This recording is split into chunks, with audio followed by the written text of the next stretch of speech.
भगवान ने वो अवतार लेकर के और भक्तों की रक्षा तो कर दी। मनु और शत्रुपा जी ने सृष्टि का संचालन भी आरंभ कर दिया। कैसे? सुनिए, मनु और शत्रुपा जी के यहाँ सर्वप्रथम 3 कन्याओं का जन्म होता है। वेद व्यास जी वर्णन कर रहे हैं, मनोस्तु सतरूपाया त्रिस्ताः कन्याश्च जगेरे आकूतिर्देवहूतिश्च प्रसूतिर्देवेशोता। आकूति, देवहूति और प्रसूति 3 कन्याओं का जन्म होता है। इनमें से जो देवहूति है, इनका विवाह होता है करदम जी के साथ में। करदम जी निवृत्ति परायण महात्मा है। उनके जीवन में विवाह का प्यारे कहीं कोई स्थान नहीं था। बड़े ध्यान से सुनना, करदम जी के जीवन में कोई बात ही नहीं थी कि वो विवाह भी करेंगे। उनका पल पल केवल तपस्या में बीतता है। लेकिन स्वयं भगवान ने आकर के आग्रह किया कि कल मनु महाराज अपनी बिटिया को लेकर के आए तो सरकार ज्यादा नखरे मत करिएगा। अगर आप ब्याह कर लेंगे तो बाद में हम आपके यहाँ अवतार लेकर के पुत्र रूप में आएंगे। ठीक, करदम जी की खुशी का, प्रसन्नता का ठिकाना नहीं। अब करदम जी महाराज चल दिए हैं। मनु महाराज आए, बिटिया को लेकर के, कन्या सुयोग्य दिखी तो विवाह संपन्न हो गया। लेकिन करदम जी को विवाह के पश्चात पत्नी से कहीं कोई कुछ लेन देन नहीं।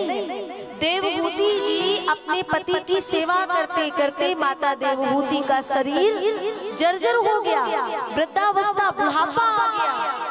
एक दिन करदम जी ने नेत्र खोले और देखा तो सामने उनकी पत्नी बिल्कुल जर्जर स्थिति में। देख करके बड़ा कष्ट हुआ कि इसका तो पूरा जीवन केवल मेरी सेवा में व्यतीत हो गया। इसलिए एक सरोवर का निर्माण किया, उसमें देवहूति जी को स्नान करने को बोले। और वो कोई साधारण सरोवर नहीं था। उसमें गोता लगाते ही देवहूति जी की युवानी यौवनावस्था वापस आ गई।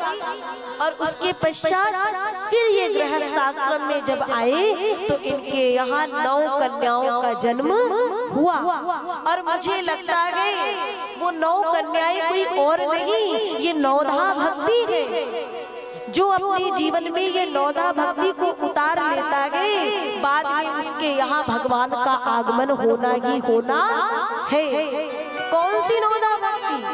प्रथम भगति संतन कर संगा, दूसर रति मम कथा प्रसंगा, गुरुपद पंकज सेवा, तीसर भगति अमान, चौथी भगति मम गुणगन, करहि कपट तजी गान। कितनी सुंदर भक्ति है। 8वीं प्रकार की भक्ति, 8 जथा लाभ संतोषा, गोधन गजधन बाजधन और रतन धन खान, जब आवे संतोष धन तो सब धन धूरी समान। जीवन में ध्यान रखना, आपके पास बहुत कुछ हो लेकिन सबसे बड़ा धन संतोष का धन है।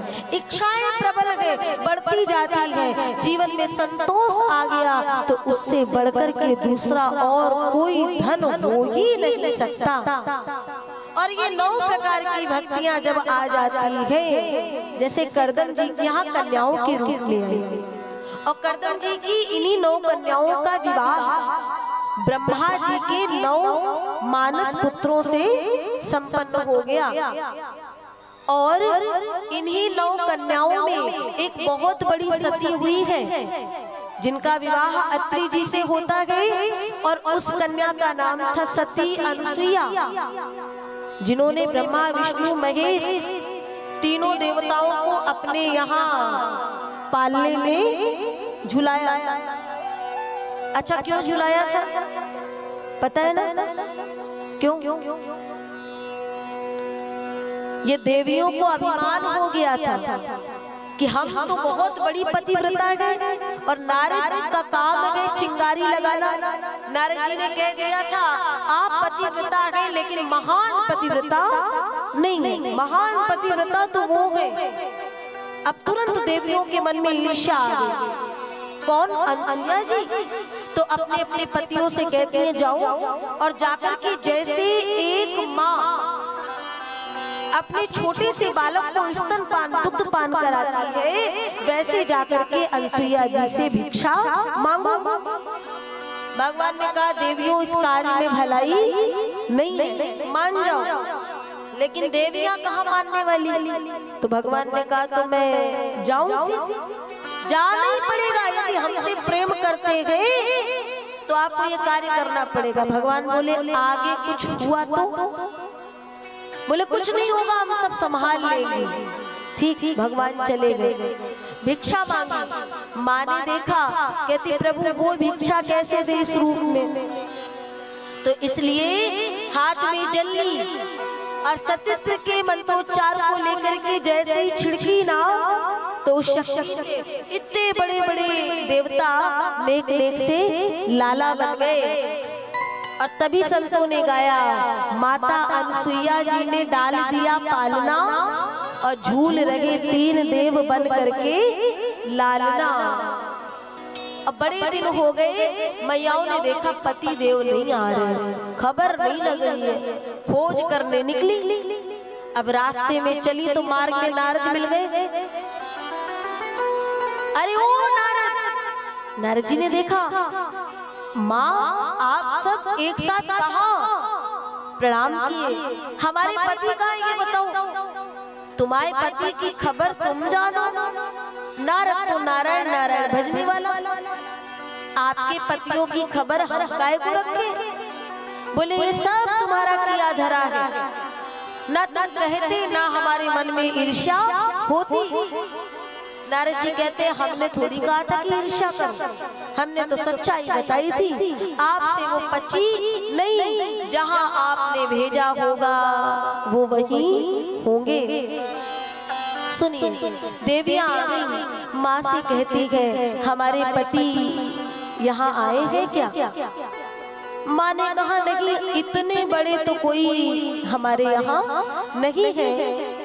हाँ, नेक नेक से हमारे लाला थे, बालक थे, उनमें से यदि कोई आपका पति दिखे तो ले जाओ, कोई आपका पति दिखे तो ले जाओ। माताएं गई तो अपने पतियों को, अब सोचो जरा किसी के पति गोद में बालक बन जाए, सोचो, कल्पना करो तो पत्नी को कैसा लगेगा? अब पत्नियों ने चरणों में गिर करके बोली हमारी धृष्टता को क्षमा करिएगा माँ, और जैसे हमारे पति आए थे जरा वैसे उन्हें वापस लौटा दीजिए। भगवान ने कहा हम आपके यहाँ बालक बने, भले कुछ क्षण के लिए बने, लेकिन अब आपको बाल सुख से वंचित नहीं रखेंगे। अपने अपने अंश से एक देवता की उत्पत्ति की, नाम हुआ दत्तात्रेय भगवान। उनको पुत्र रूप में देकर के आगे बढ़े और करदम जी के यहाँ 9 कन्याओं के बाद भगवान कपिल नारायण का अवतार हुआ। कपिल नारायण ने अपनी माँ को सुंदर सांख्य योग इत्यादि का वर्णन करके मानव जीवन का और समस्त ब्रह्मांड का वो ज्ञान बताया है, जिससे कि माता देवहूति की मुक्ति होती है।